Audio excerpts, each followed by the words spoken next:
आज हम सीखेंगे सिंपल सूट की कटिंग, वो भी बहुत ही सिंपल तरीके से, जो आपको बहुत अच्छे से समझ में आएगी। इसके लिए मैंने अभी ये लाइनिंग का फैब्रिक लिया हुआ है, ठीक है। इसको मैंने 4 फोल्ड में इस तरीके से, ये डबल और इस तरीके से एक बार और डबल, इस तरीके से बिछा लिया, ठीक है। तो आपको अपने सूट को भी इसी तरीके से बिछाना है। ये अभी मेरा लाइनिंग का फैब्रिक है। तो इसके लिए क्या करना है कि सबसे पहले आप एक सीधी लाइन ड्रॉ करें, ठीक है। देख लो ना, लाइनिंग में भी यहाँ पे थोड़ा सा फ़र्क है, यहाँ पे कम आ रहा है, यहाँ पे ज़्यादा आ रहा है ना। तो सबसे पहले अपनी लाइन एकदम सीधी रखें। जब भी आप इस तरह से कटिंग करते हैं तो पहले आप अपनी लाइन जो भी है ये वाली सीधी कर लें, ठीक है। उसके बाद में हमारे पास आता है, हमारा जो स्टार्टिंग होती है सूट की, वो होती है शोल्डर से। तो शोल्डर हमें कितना लेना है, ठीक है। शोल्डर बहुत ज़्यादा मेन होता है। अगर आप शोल्डर ठीक तरीके से नहीं लेंगे तो आपके साथ बहुत सारी प्रॉब्लम्स आती हैं, जैसे शोल्डर डाउन भी होता है और फ्रंट नेक बैक में भी जाता है। ऐसी बहुत सारी दिक्कतें आती हैं जिसमें शोल्डर का बहुत महत्वपूर्ण योगदान होता है। इसलिए आपको क्या करना है कि शोल्डर एकदम ठीक तरीके से कैसे लें और कितना लें, हर नाप में आपको क्या करना है कि जब भी आप शोल्डर लेते हो ना, तो ये शोल्डर हमारे साइज़ पे डिपेंड नहीं करता। हम जितना भी पीछे वाला गला रखते हैं ना, उस पर डिपेंड करता है, चाहे वो सूट हो या ब्लाउज हो, ठीक है। अब इसमें क्या है कि हमें बनाना है डीप नेक, है ना। तो जब भी आप डीप नेक बनाते हो, नॉर्मल बनाते हो जैसे 6-7 तक, तो आप इसमें यहाँ पे 6.5 ले लो किसी भी साइज़ में, ठीक है। अगर आपका इससे भी ज़्यादा बैक नेक है, 9 है, 10 है, तो आप उसको 6 ही रखें, ठीक है। किसी भी साइज़ में आपको यही करना है, ठीक है। इसका सीधा सा तरीका है कि आप जितना ज़्यादा डीप नेक रखेंगे उतना ज़्यादा शोल्डर आपको कम रखना पड़ेगा, क्योंकि जब आप किसी भी डीप नेक को किसी हैंगर में आप टांगते हो सूट को, तो देखा है ना, दोनों साइड से ऐसे करके डाउन होने लग जाते हैं शोल्डर, है ना। तो इससे क्या होता है कि आप शोल्डर को पहले से ही आप कम रखेंगे तो वो कोनों पे जाके अटक जाता है। तो आपको क्या करना है कि यहाँ पे हम 6 इंच रखेंगे, जबकि मेरा जो ब्रस्ट साइज है इसमें 42 है ना। फिर भी देखो मैं 6 ले रही हूँ, क्योंकि इसका जो बैक नेक है वो 9 इंच हमें तैयार चाहिए, ठीक है। तो अगर मैं ज़्यादा शोल्डर लूँगी तो ये ऐसे करके दोनों साइड से नीचे गिरने लग जाएगा, ओके। तो हमें ये 6 रखना है, ठीक है। अब शोल्डर पूरा कब लेते हैं, जब हम बोट नेक बनाते हैं या कॉलर वाला बनाते हैं, या फिर बैक से जो हमारा गला होता है वो छोटा होता है, 1 से 2.5-3 इंच तक होता है ना। तब आपको जो भी आपका शोल्डर का साइज़ है तब आपको पूरा लेना है। जब भी आपका डीप नेक हो, हमेशा शोल्डर को 6 या 6.5 ही रखें। अब मैंने यहाँ से लिया है 6 इंच, है ना। तो लेकिन जो आर्म होल है उसे नहीं करना है आपको 6 इंच, ठीक है। उसे तो जितनी आपको ज़रूरत है, जितना आपका साइज है, उसके अकॉर्डिंग आप रखेंगे। यहाँ पे मैं 6.5 ले रही हूँ, इस तरीके से, ठीक है। जो आर्म होल होता है ये हमारे साइज़ पे डिपेंड करता है, हमारी स्लीव पे भी डिपेंड करता है, ठीक है। स्लीव हमारी छोटी है, बड़ी है, उस पर भी हमारा आर्म होल डिपेंड करता है। बहुत सी कटिंग करते समय या स्टिचिंग करते समय बहुत छोटी छोटी बातों का ध्यान रखना पड़ता है, तब जाके एक परफेक्ट सूट बनता है या ड्रेस बनता है, ठीक है। ये आर्म होल हमारी बाजू कितनी है, छोटी है, बड़ी है, उस पर भी डिपेंड करता है, साइज़ पे भी डिपेंड करता है, ठीक। तो अब हमारी जो ब्रेस्ट साइज है वो है 42। तो 42 को हम 4 से डिवाइड करेंगे। मैंने पहले भी बोला है कि हम लोग 4 से इसलिए डिवाइड करते हैं क्योंकि जब भी हम कुछ भी कटिंग करते हैं वो 4 पार्ट में कटिंग करते हैं, 2 और 2 4, है ना। 4 हिस्सों में हम कटिंग करते हैं, इसलिए हर बार आपको 4 से ही डिवाइड करना होता है। तो अब क्या करें कि अब 42 है तो 42 को हम 4 से डिवाइड करेंगे तो हमारा 10.5 आएगा। तो फार्मूले के हिसाब से आपको उसमें हाफ इंच प्लस करना है 11।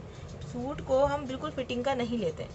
अगर ये ब्लाउज़ होता तो हम सिर्फ 4 पार्ट लेते हैं, लेकिन अगर आप सूट की में कटिंग करते हैं तो प्लस हाफ इंच करेंगे। ऐसा इसलिए होता है क्योंकि ब्लाउज़ में तो हुक होते हैं, जिप होती है, उतारने चढ़ाने में इजी हो जाता है, लेकिन सूट में ऐसा नहीं होता है। अगर सूट आप बिल्कुल एकदम फिटिंग का बना दोगे तो उतारने चढ़ाने में ना बहुत प्रॉब्लम आती है। अगर आपको ज़्यादा ही फिटिंग का पहनना है तो आप जिप लगवा लीजिए, बैक में साइड में लगवा लीजिए, है ना।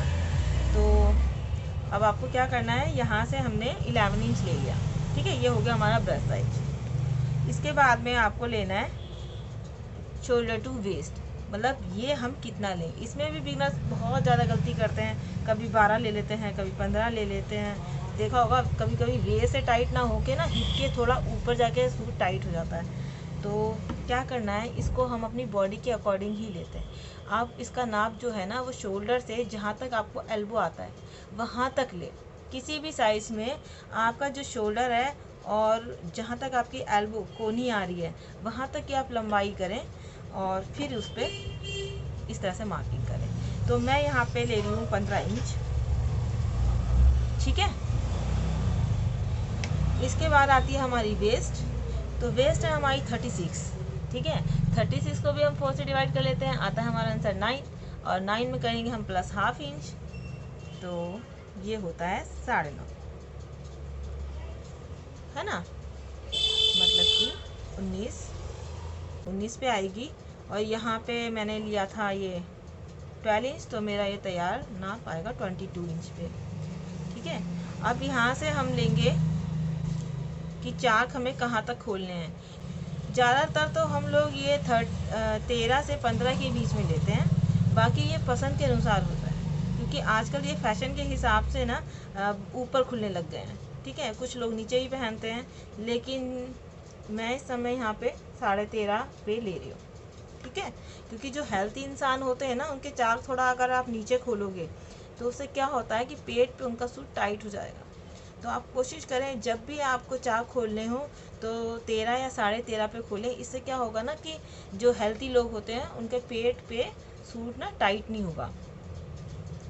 तो यहाँ पे जो हिप है हमारी 44 है, तो 44 का 4th करेंगे हम 11 लेंगे। इसमें मैं कोई प्लस नहीं कर रही हूँ। ठीक है, क्योंकि इसमें मैंने प्लस इसलिए नहीं किया क्योंकि ये जो चाक है यहीं से ओपन हो जाएगा, तो ये अपने आप ही लूज़ हो जाएगा। ये मैंने हिप से थोड़ा ऊपर ही लिया हुआ है ना, तो इसलिए हम कोई भी प्लस नहीं करेंगे। तो जितना भी आपका आ रहा है 4th पार्ट उतना ही लेंगे और इस तरह से सारी लाइनों को मिला लेंगे।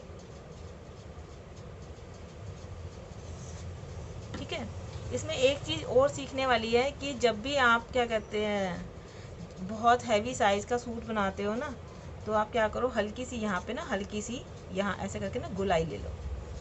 इससे ना आपका ब्रेस्ट में बिल्कुल भी एकदम फिटिंग आएगा, बिल्कुल भी खिंचा खिंचा नहीं आएगा, क्योंकि तो ये लाइनिंग वाला है, ऊपर से चेस्ट भी हैवी है। तो आप इसको हल्की सी ऐसे करके ना शेप ले लो। ठीक है, और यहाँ पे आधा इंच कम कर दो ऐसे। अगर आप इस तरीके से सूट बनाएंगे ना, आपका कभी भी झोल नहीं आएगा और फिटिंग भी बहुत अच्छी आएगी। अब हम ले लेते हैं सिलाई मार्जिन। मैं यहाँ पे 2-2 इंच का सिलाई मार्जिन ले रही हूँ। आप कम अपनी मर्जी से ले सकते हैं इस तरीके से। ठीक है, अब आती बारी आर्म होल की। आर्म होल मैं इस तरीके से, ठीक है, ये मैंने ड्रॉ कर लिया। अब इसके बाद में जो भी आपकी लंबाई है, क्योंकि ये लाइनिंग का कपड़ा है, इसमें मैं प्लस मार्जिन नहीं लूँगी। जो भी मेरी लंबाई है, जैसे मेरे को 39 तैयार चाहिए, तो ये पूरा मैं 39 इंच ही ले रही हूँ। ये देखो, पूरा 39 ले लूँगी, क्योंकि इसमें मुझे मार्जिन नहीं चाहिए। क्योंकि लाइनिंग का कपड़ा क्या होता है, हमेशा आप कोशिश करें मेन फैब्रिक से कम ही रखें।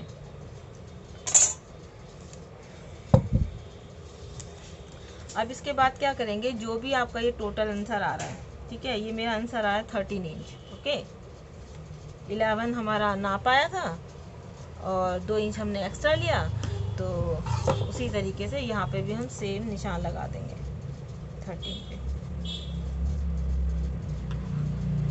ये सूट हमें एकदम स्ट्रेट लेना है।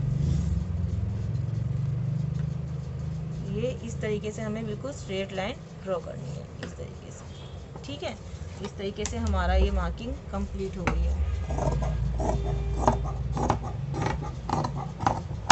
ये जो टेढ़ा मेढ़ा था ये मैंने कटिंग कर दिया है।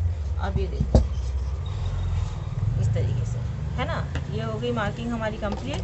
अब जो आगे वाली जो शेप होती है वो आपको कितनी लेनी है, जितना भी ये आपका आंसर आ रहा है ना ऐसे तिरछा करके, इसका हाफ ले लिया कीजिए, हाँ, और इस तरीके से, है ना, इस तरीके से ये शेप ले लो।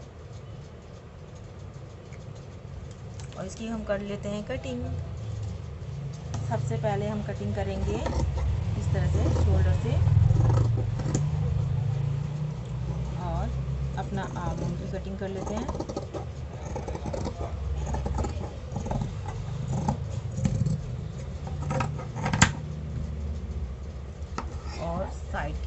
कर लेते हैं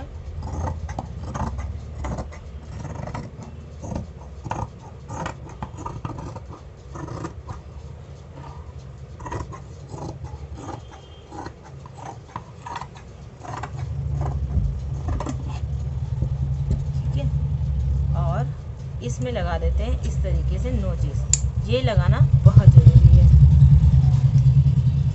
क्योंकि जब आप साइड जोड़ते हो ना तो बच्चे क्या करते हैं, बच्चों से मेरा मतलब बिगनर से होता है, तो क्या करते हैं कि एक जो नोचेस का ये निशान है ना, ये ऊपर नीचे हो जाता है। तो ये ऊपर नीचे नहीं करना, ये नोचेस हम इसलिए लगाते हैं कि दोनों पार्ट आपस में बराबर आने चाहिए सिलाई लगाते समय, ठीक है।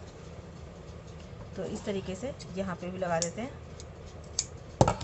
ठीक है। अब इसके बाद क्या करना है, हमें आगे से ये गहराई कट करनी है आर्म होल की, इस तरीके से।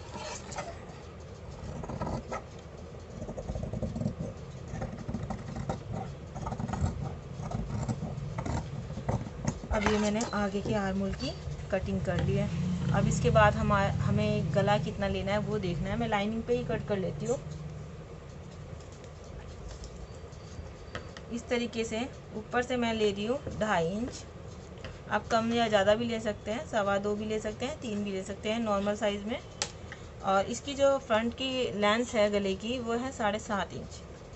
तो ये 7.5 इंच पे मैंने मार्किंग की। यहाँ से भी मैं 2.5 ही ले रही हूँ, क्योंकि आगे का गला जो है हमें बिल्कुल भी फैलाना नहीं होता, बिल्कुल इस बॉक्स के अंदर रखना होता है। जब भी आप फ्रंट के गले की कोई भी शेप दें, हमेशा ये जो बॉक्स बनता है ना, इसके अंदर ही रखें, इससे बाहर ना जाए। तो इस तरीके से ये फ्रंट नेक की भी कटिंग हो गई है, ठीक है। अब बारी आती है बैक नेक की।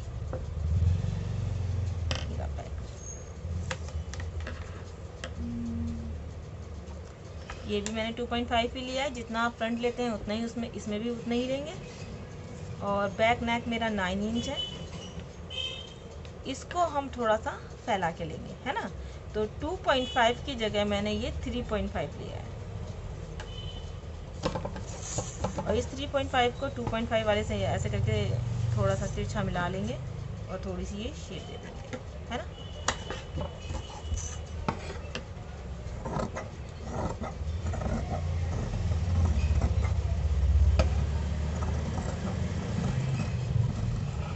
इस तरीके से मेरा बैक नेक भी कट के कंप्लीट हो गया है, फ्रंट भी कंप्लीट हो गया है। अब मैं मेन फैब्रिक को कटिंग कर लूँगी, और ये मेरा कटिंग का वीडियो कंप्लीट हो गया है। कैसा लगा आपको मुझे बताइएगा, लाइक और सब्सक्राइब जरूर कीजिएगा। मिलते हैं अगले वीडियो में, तब तक के लिए बाय।